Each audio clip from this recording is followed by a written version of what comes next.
सना एक छोटे से गांव की लड़की थी जो अपनी नानी घर छुट्टियां गुजारने आई थी। घर पुराना था लेकिन उसे सबसे ज़्यादा दिलचस्पी उस कमरे में थी जहां किसी को जाने की इजाज़त नहीं। रात का वक्त था जब सब सो रहे थे। वो चुपके से उस कमरे के पास जा रही थी। दरवाज़ा हमेशा बंद रहता था। एक रात चांदनी रोशनी थी और हवा में अजीब सी सर्दी थी। सना ने हिम्मत की और दरवाज़ा खोल दिया। कमरे में बहुत अंधेरा था लेकिन एक कोने में एक पुरानी आन थी जिससे उसने अपने हाथ में पकड़ लिया। आगे निकलने लगी बाहर और सना ने देखा उसके साथ, मगर उसके पीछे कोई और था। लंबा साया आंखों के सामने जब पड़ा तो मैं थोड़ा सा डर गई। इंतज़ार कर रही थी कि वो साया गुम हो जाए लेकिन वो मेरे सामने आ गया।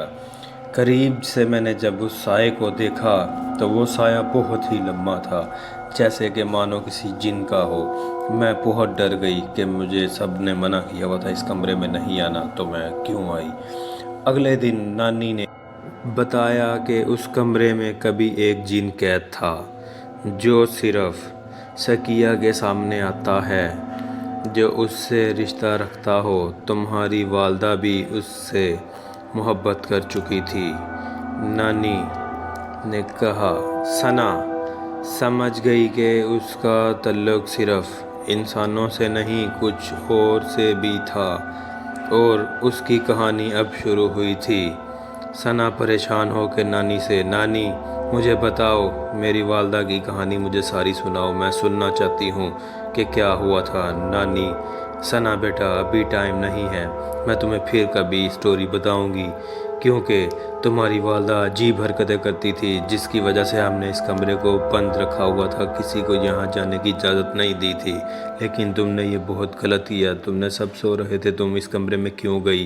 तुम्हें नहीं जाना चाहिए था, इजाज़त लेनी चाहिए थी। सना बोली, नानी मैं बस ये देखना चाहती थी इस कमरे में क्या है, मैं बहुत देर से इस कमरे में जाना चाहती थी। तो नेक्स्ट पार्ट के लिए हमारे वीडियो के नीचे कमेंट करें और वीडियो को लाइक करें। नेक्स्ट पार्ट देखने के लिए नीचे कमेंट में नेक्स्ट पार्ट 2 लिख दीजिएगा। कहानी अच्छी लगे तो लाइक